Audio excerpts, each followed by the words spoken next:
Namaskaram to all viewers of Jyotirmarg. Dear viewers, with the blessings received from their friends and relatives and others at the palace, Krishna, Bhim and Arjun started their journey to the kingdom of Magadha.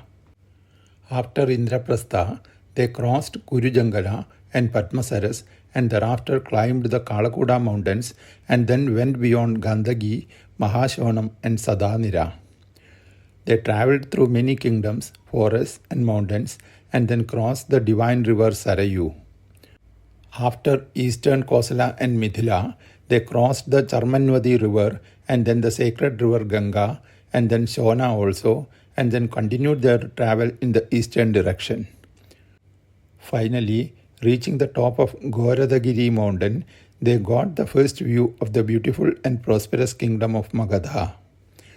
They saw vast expanses of grazing lands full of thick green grass and large herds of healthy cows and calves. The best of agriculture and farming with all types of fruits and vegetables and fruit-bearing trees of all types and many villages and cities also they saw from the top of that mountain. Surrounding this land like sentinels were the 5 mountains Vaihara, Varaha, Vrusha, Rishi and Chaityaka. These 5 mountains stood shoulder to shoulder like a great wall all around the kingdom of Magadha. These mountains, with dense and thick forests, provided perennial supply of water to the kingdom of Magadha, with many rivers flowing down from them. Coming close to the city gates, Krishna, Bhim and Arjun entered an inside area of the Chaityaka mountain. Here, in the past, Jarasandha's father, the great and illustrious king Brihadrata, had slain a very huge and fierce cannibal Rakshasa by name Rushabha. Later, using the hide of that Rakshasa, 3 huge drums were made and they were kept in the city.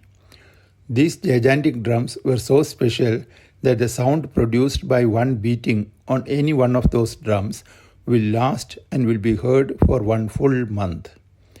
The people of Magadha used to worship those drums with offerings of flowers. As usual, now also the reverberating sound of the drum was on the air.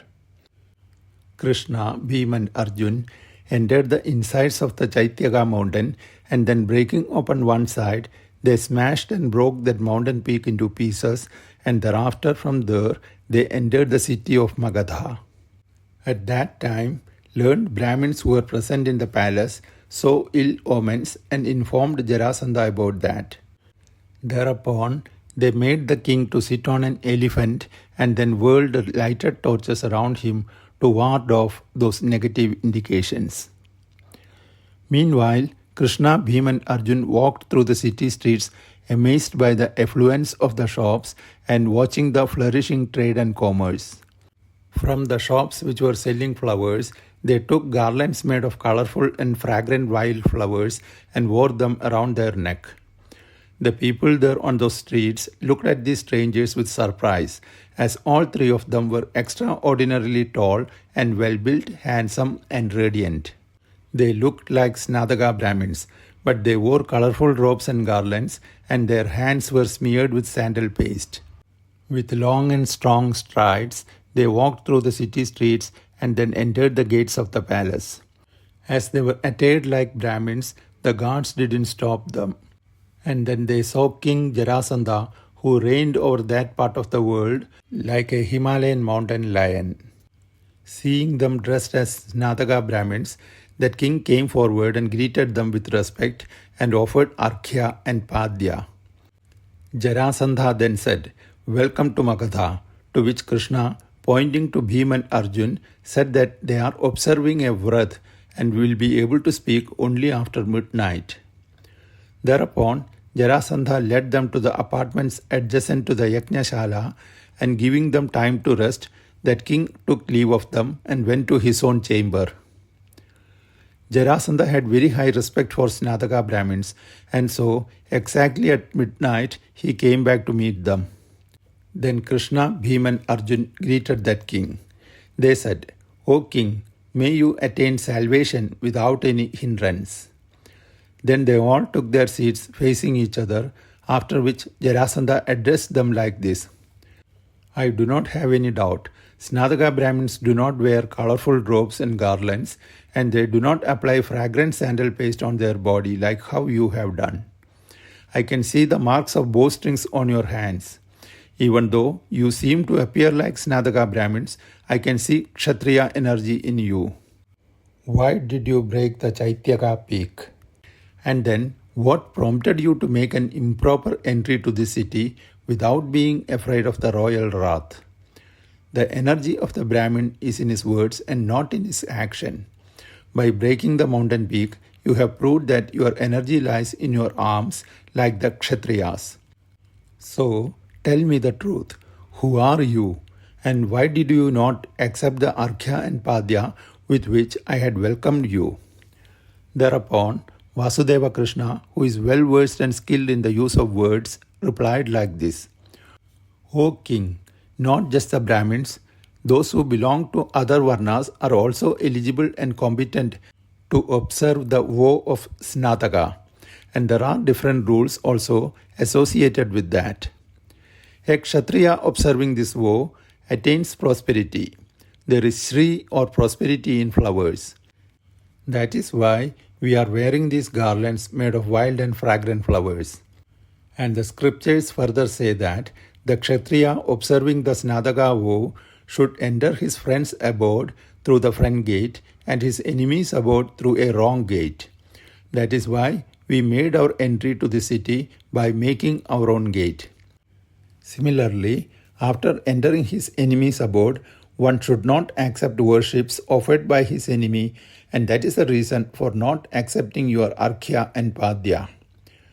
Thereupon Jarasandha said, I cannot recollect or remember any confrontation or causing you any harm or injury in the past. So, in what respect do you consider me as your enemy?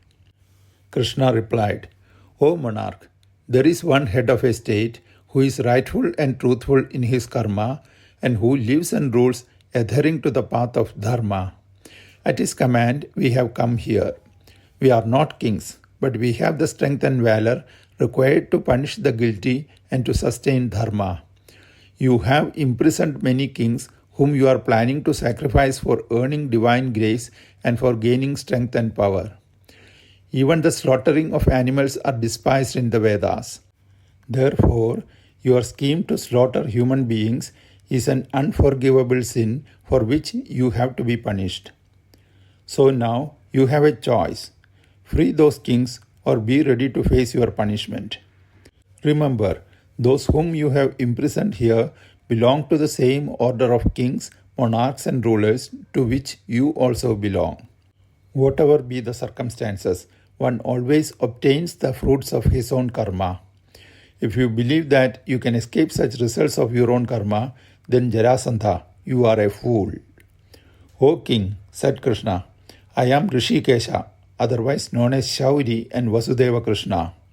And these two heroes with me are the sons of late Kuru King Pandu. O Jarasandha, we challenge you to fight with us. Either release all the kings from prison or be prepared to meet your end. I have not imprisoned any king whom I have not defeated in war, said Jarasandha. Once defeated and imprisoned, I have the right to decide what to do with them. So I will not release them on your asking me to do so.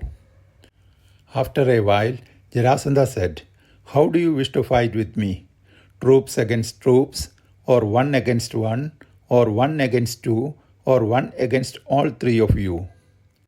Thereafter, Jarasandha ordered his son Sahadeva to be installed on the throne as his successor. Then for a second he thought of his friends, those great warriors Hamsa and Dimbhaga, both of whom had ended their lives by jumping into the Yamuna river. By then, the priests arrived with medicines to restore strength and to relieve pain, and also they chanted Mangala Suktam for Jarasandha's victory and well-being. Krishna was aware that Brahma Pidamaha had ordained Jarasandha's death at the hands of Bhim. So Krishna remained patient and allowed destiny to take its own course. When Jarasandha was through with his rejuvenation medicines and spiritual invocations, Krishna asked Jarasandha, who among the three of them will be his choice to fight with. Jarasandha said, "O Bhim, I wish to fight with you.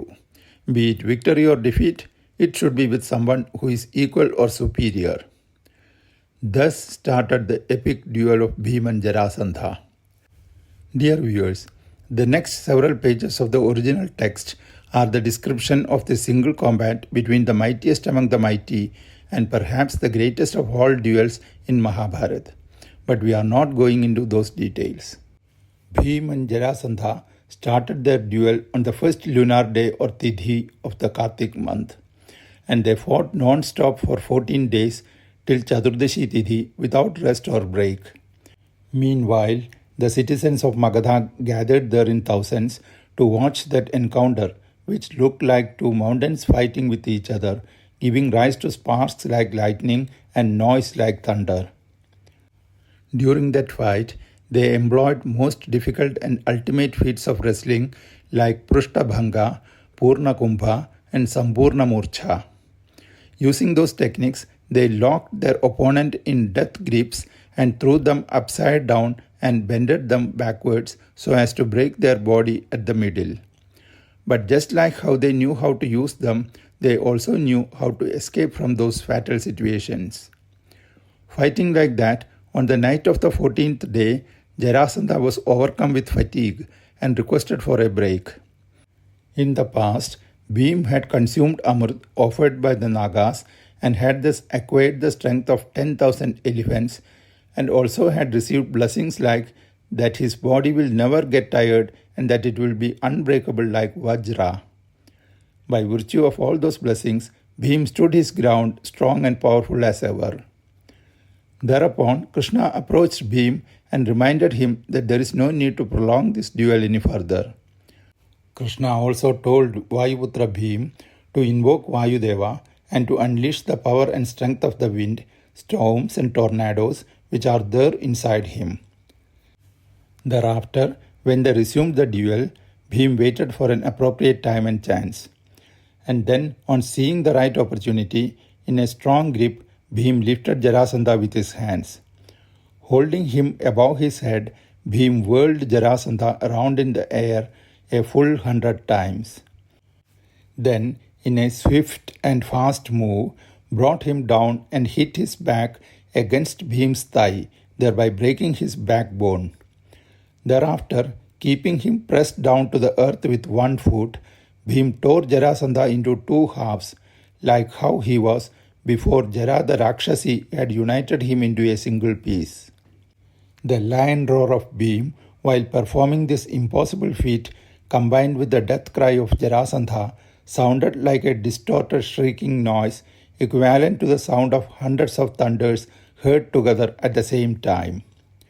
All inhabitants and living beings of Magadha trembled with shock and fear listening to that unearthly sound. Thereafter, leaving Jarasandha's body there for his relatives, Krishna, Bhim and Arjun mounted Jarasandha's celestial chariot and set off to the fort where he had imprisoned nearly 100 kings for sacrificing them to gain power. Dear viewers, here ends this episode of our summarized rendering of Rishi Vedavyasa's timeless epic Mahabharata. Harihi Om.